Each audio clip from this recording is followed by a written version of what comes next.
Daf Zion of Torah, and we're going to learn the mimer Chachlili, just actual mimer and stop at the beer.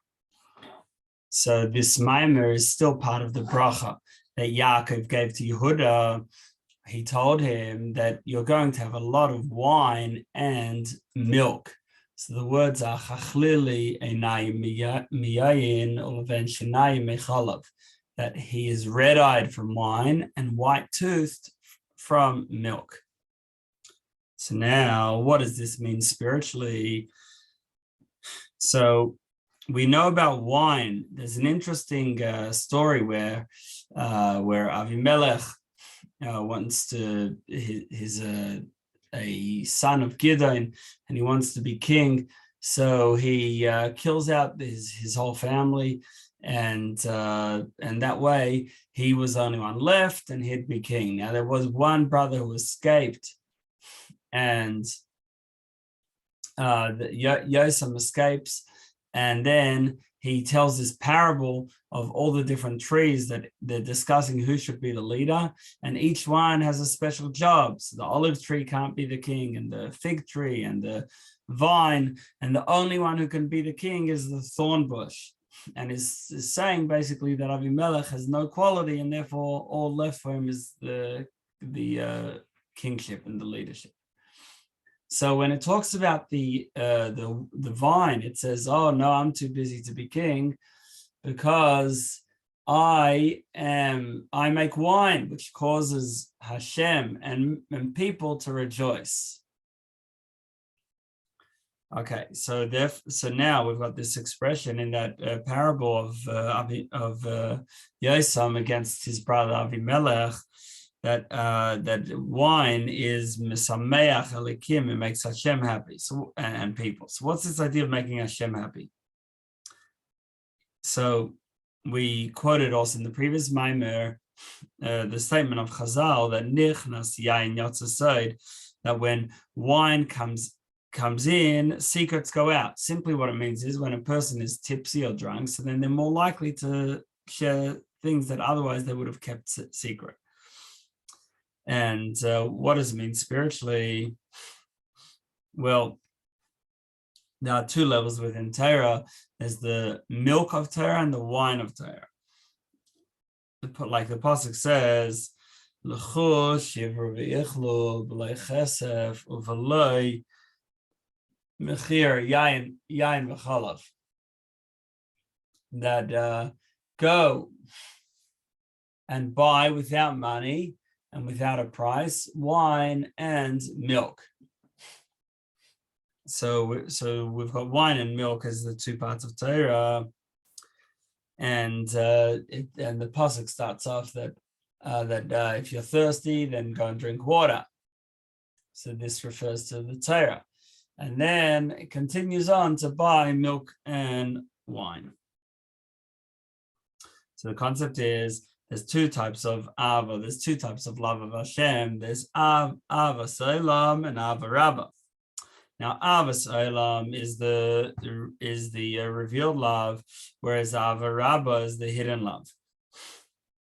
So Ahava Olam is love that we attain through meditating about the worlds and thinking about how Hashem recreates the worlds every second from Hashem's malchus, and Hashem fills the worlds and surrounds the worlds and enlivens them all, not like a neshama, a soul inside a body, that there the soul is affected by the body, and because it has to be entrenched within the body and involved in the body in order to keep it alive. But Hashem, he keeps the world going while at the same time he's totally beyond. And it's only a ray, only a name of Hashem that's keeping the world going. Like we say, Yishtabach Shem Chola'ad, we say that that in the beginning of Yishabach and also in Yetzirah, we say similarly that Hashem's name should be praised forever, meaning that Hashem's name, which is just the ray of Hashem, not Hashem himself, it's just a ray and a ha'ara from Hashem, it goes on forever. meaning there's infinite levels of within the rays of Hashem as it goes higher and higher. Now, when in Kaddish we say Amen Yehesh Me Rabba Mavarach La'olam La'omei Amaya Yisbarech, that we say that may Hashem's name be blessed forever and ever. He should be blessed. So what we're asking for is that there should be bracha. The idea of bracha is to bring down and reveal Hashem down in low worlds, that it shouldn't stay concealed, that when we just do something because that's what we're meant to do with Kabbalah Soul, then Hashem's light is concealed, and therefore we don't have any understanding or any feeling, but nevertheless we just say yes sir and we'll do it. And therefore that's the level of Haidah. Whereas bracha is not like Haidah. Haidah is just is to humbly admit and humbly say yes sir. But bracha is to bring down in a revealed way.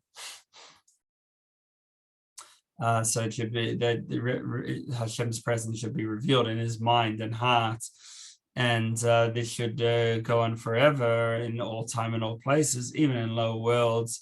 Like we say in Psukim Zimra, Baruch Hashem L'Keiso Min Olam V'ad Olam, that Hashem should be blessed from this world to the next world, everywhere. So that's also the idea that Hashem should be revealed even in lower physical worlds, and that's in general the idea of Psukim Zimra, that to praise Hashem and talk about how Hashem fills and energizes all worlds, and at the same time is concurrently beyond. And through this, meditating on these ideas, on the amazing creation of Hashem, now Hashem's involved in everything, and at the same very time is beyond. So then with these thoughts we reach Shema, where we declare Hashem as one. And Shema means to hear, means also to understand. To really hear, listen is to understand. Understand how Hashem is one in all the seven heavens and earth and all the four directions, that they're all nullified before Hashem. And the Daled, which is the last letter of Shema, and it's a big Daled. So from it, we move on to the next level, Baruch Shem. Baruch Shem is lower and closer to worlds, where the worlds are able to exist through array from Hashem. And through this we reach the next pasuk of Ahavta, that we should love Hashem. But Ahavta, to love, also comes from the word Va'ava. Ava means to want. We should desire Hashem. That means that our desire should be that Hashem should fill both our Yetzer Tov and our Yetzer Hara, that we should transform our Yetzer Hara, that instead of wanting this world and the pleasures of this world, instead it should want the next world. So in other words, here we're talking about not just to develop a will for holy things, but that we should want ourselves to want holy things. Next paragraph, and it calls it. Now this is all within Ahavas Olam. Like we begin in our Nusach, the second bracha before Shema, Ahavas Olam Avtanu, that you have loved us, Ahavas Olam, an eternal love and a love from within the world. And that's because, and that's the Ahava, that's the love that we're able to fill ourselves with, that we're able to be a vessel to hold this love. But Ahava Rabbah, because it comes from a higher source, and it's from a level where that we're on the Availation Nisi, that Hashem doesn't change, and Hashem is totally beyond. And it's not even like a drop in the ocean, because a drop compared to the ocean still has a certain value. It's a very small value, but it's something. Whereas when we talk about Hashem himself, so all of Hishashlos, all of creation, and everything that exists within the world is all nothing compared to Hashem. And therefore, this love comes from this realization that Hashem is totally beyond everything within our experience. And therefore, because this love is through reflecting on how Hashem is beyond worlds, therefore, we're not able to contain this love, and instead it's a concealed love. And it comes out in a revealed way at times through trying to develop this type of love, and especially with b'chol meidecha, with all your might, which means to go beyond our understanding and beyond our limits, and therefore also have this Ahava, which is beyond the world. Now, next paragraph, Hinei hahefresh. There's a difference between love that comes through meditation compared to love that is from deep within us, and it's beyond anything that we can think, meditate on. Because if the love is based on our thoughts and our reflection, so then when he starts thinking about something else, his mind goes on to another topic, so then the love dissipates. But if it's Ava Rabba, the great love that comes from the deep within and the source found in Neshama above, so then it doesn't stop. Even if your mind moves on to something else, but still the love remains, and it can't disturb, and whatever he's doing can't disturb him from his love. And therefore it always stays as a mark of this love always stays in his mind and his memory, unlike Ava that can dissipate. But how do we get to this level of Ava Rabba? So this is hinted in in what Chazal say, which is also advice. Nichnas yain yatzased, that wine comes in, secrets come out. So what is the wine? It's Torah. Like we see that Torah is called wine because it says that the rabbinic injunctions are more sweet to me, from the wine of Torah. So we see that Torah is called wine. About this Ahava, this love, it says in the pasuk in the beginning of creation that Hashem saw the light, that it was good. And what does it mean it's good? It's good to hide. Where did Hashem hide it? Like the Hashem says, in Torah. So when we learn Torah, then the secret comes out. The secret is the hidden love from within, the masoteret, and it over the page, and it comes out and becomes although it's called the hidden love, it becomes revealed inside the person's soul in a way of b'chol meidecha, with all his might, going beyond what he can understand and what he can contain. Now, about this type of love, which is from beyond one's vessels, one's containers, it says, "Peseach es yadecha," open your hands and sustain us. But open your hands can also be read as Peseach es yudecha, open your yuds. What are the yuds? Yuds are tzimtzumim, are contractions that contract and hide Hashem's unlimited light, that it should come in a revealed way within worlds. Now, the beginning of creation of separate worlds is from Hashem's ratzon, Hashem's desire. And then Torah, which is Hashem's wisdom and desire, comes and opens the yudim, opens the concealments and contractions, so Hashem's will should be able to be revealed. So that's the beginning of the pasuk. Open any concealments and let Hashem's light shine through. And then it continues and sustain all life with that all life from the beginning of levels to the end of levels should have the last word of the pasuk, Hashem's desire in them. That he should. That the Ava Rabba, the great love, which is rooted in in the source of his soul, because Ahava comes from the Ahava Masoteret, the hidden love that we all have within. So this Ahava is revealed within the person through Torah. That's why right at the beginning, when after a person passes away and is brought before the heavenly courts, one of the first questions is, Kavata itim l'Torah, did you set times for Torah? Because through setting times for Torah, that fosters and reveals the love, which is Ahava Masoteret, which is normally a hidden love deep within the neshama and the source of the neshama. And when he connects to this love, even when he's involved in other things, the love remains, doesn't dissipate. Next paragraph, וזהו. So now we can go back to the pasuk that we started with, the blessing of Yaakov to Yehuda, חכלילי, עינים מיין, that his eyes are red from wine. What is the idea of eyes? It's about gazing and being mesmerized in the glory of Hashem.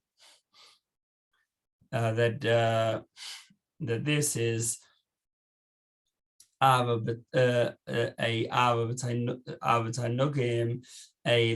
this love of just bliss, which is even higher than Ahava and Ahava. Although in Tanya it links Ahava with the Ahava Tanukim, but we must say there are two levels of Ahava. There's the Ahava, which it talks about in Tanya Parakut Test, that the neshama can't go against Hashem.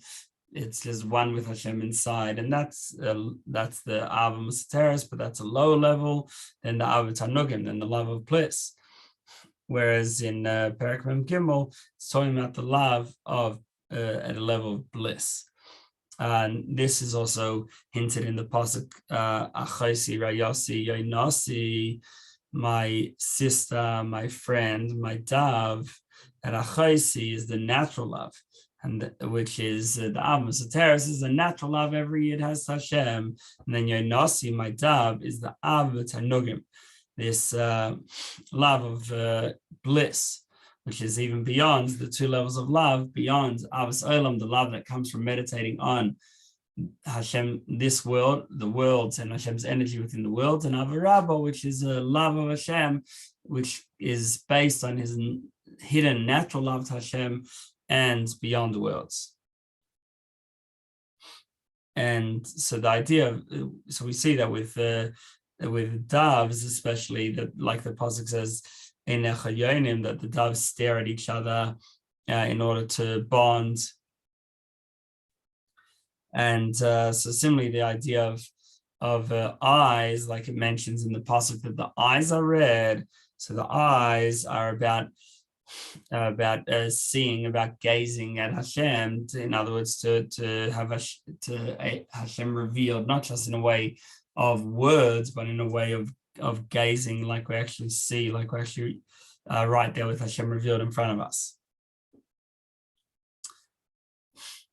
Okay, and this love creates passion and flamed hearts to want to connect and have pleasure from and have pleasure with Hashem beyond what the heart can take.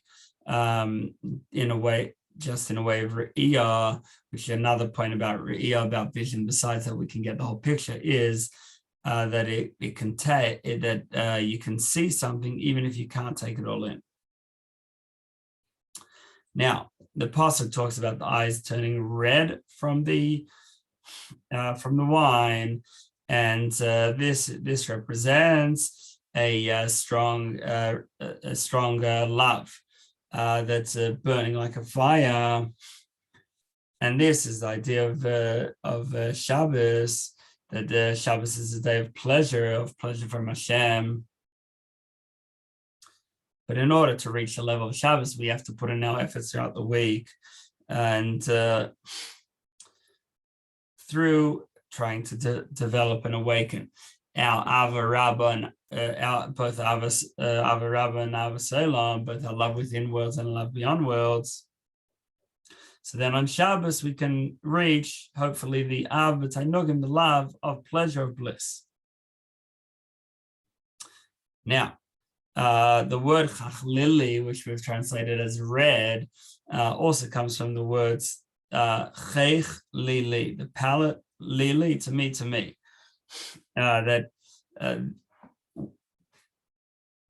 That with the pleasure from the reasons of mitzvahs, understanding the depth of mitzvahs, so that's also palate, me, meaning that palate to me, which is about pleasure. Now, these different levels of Ahava, of love, correspond to the different ways of spelling out Hashem's name, Yud Kei Vav Kei.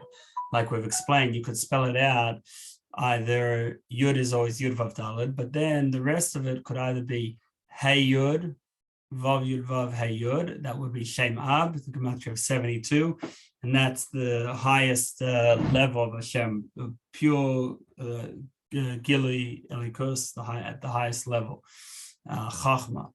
Then we have Shem Sag, which is, as we've explained previously, it's when we refine the Shem Ban. Ban is the lowest, and Ma refines Ban. Now, if you don't get all these Kabbalistic terminology, that's fine.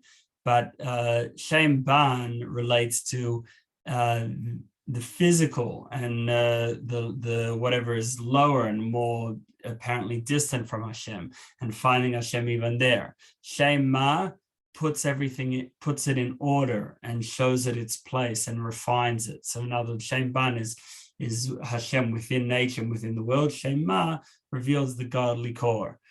And when it does that, it lifts Shem Ban to Shem Sag, which is Shem Sag is the sparks of godliness from the physical and from the place of worlds and concealment after it has been refined by Ma. And then the highest of all is Shem Ab.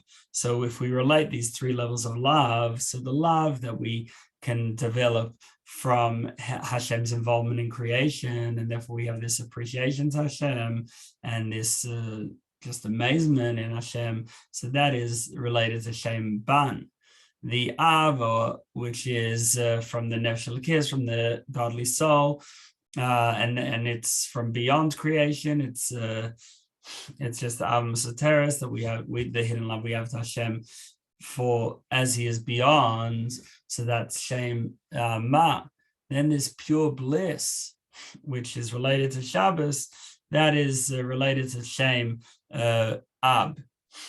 So now the word chakhlili, which we said relates to chakhlili, palate to me. So palate represents pleasure, and it comes through li, to me, which is bringing together the two lower levels of love, Ahavas Olam and Ahavas Rabbah. Final paragraph, shinai mechalav. So now the pasuk concludes, besides the wine, which we've linked with the different types of Ahava, and which come through Torah. So now for the wine, for the milk, it says that is the teeth are white from milk. So let's first talk about teeth. So teeth grind up the food so that it's able to be digested, because without being ground, then the food wouldn't be able to be digested and wouldn't sustain the person. So similarly, in order to sustain the 248 spiritual limbs, that all the limbs that of his soul should be fused together in one with Hashem's so to speak counterparts. So this is only possible through grinding it up, meaning to grind through and search through all a person's action, speech, and thought, and find what needs improvement, and to do so. This is what the Gemara calls medaktik b'mais, of being careful and thinking through carefully into one's actions. And that is digesting the food properly, that the good parts you take in and the bad parts get thrown away. And similarly, not only in one's thought, speech, and action, but similarly with even refining one's midas, one's emotions and character trait, so that also can be measured and should be measured. Is my Ahava to Hashem appropriate? Is it real? Is it fake? Is it genuine? And am I transforming the darkness to light, meaning to put in effort to make sure that the love is really permeating me and not just a imagination. So that is all the teeth. Then we get to the level of milk. So milk gives a child, an infant, it helps the infant to grow. And that all Islam should grow properly. So through the milk of Torah, that helps the midas, the emotional attributes grow, that they should be as the ultimate expansiveness, the ultimate greatness that they can have with gadlus hamochin, with an expansive mind, fueling this love. Now, it turns out that this idea of 248 limbs relates to what we're saying here, because the limbs are the midas. Within the midas, yet the main part of the midas is chagas. But then they chagas, which is chesed, gevura, and tiferes, the love, reverence, and mercy, they lead to certain approaches towards the other. And those approaches are fine-tuned in netzach yesod. And the love and all emotions start off with what we think about the person. So that's Chabad. So we've got Chabad, which is the intellect, Chagas is the emotions, and he is like deciding on a course of action and approach based on the emotions. So altogether, we've got 81 because 81 is 3 is 3 times like 3 times 3 times 3 times 3, and each of these levels has the top, middle, and bottom. So now we've got times 3 again. So altogether we've got 243, and then there's the 5 parts of chesed, the hey chasadim, which altogether now, if adding the 5 chasadim, that equals 248, which is the 248 limbs and 248 positive mitzvahs. So now the pasuk talks about roichtes b'chalav, washing in milk.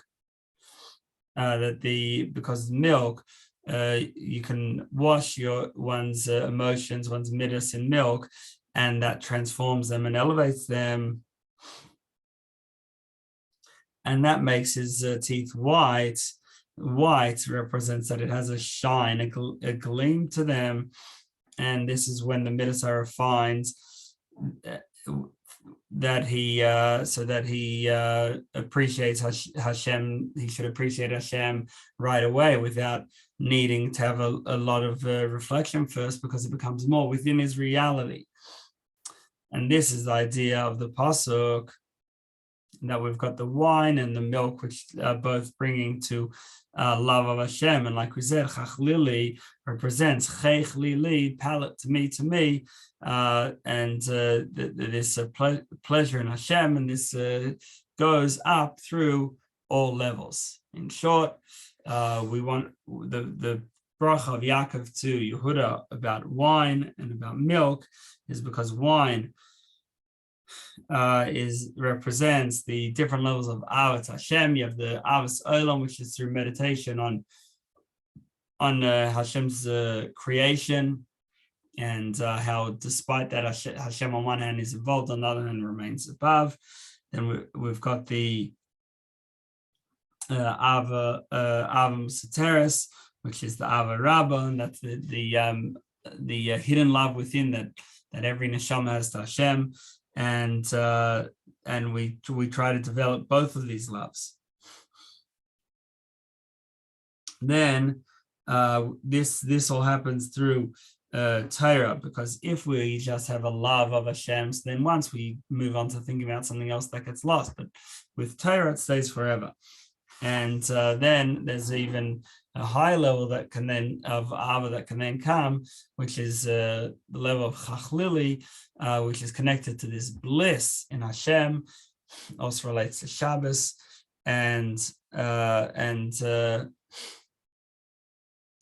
through the first two levels, through Ahava, loving Hashem from within creation, and Ahava beyond creation, the soul beyond creation. So then we get to the highest level of this bliss, which is hinted in the word chachlili. And then we also talk about the white teeth from milk. So teeth represents refining and separating the good from the bad, and basically that involves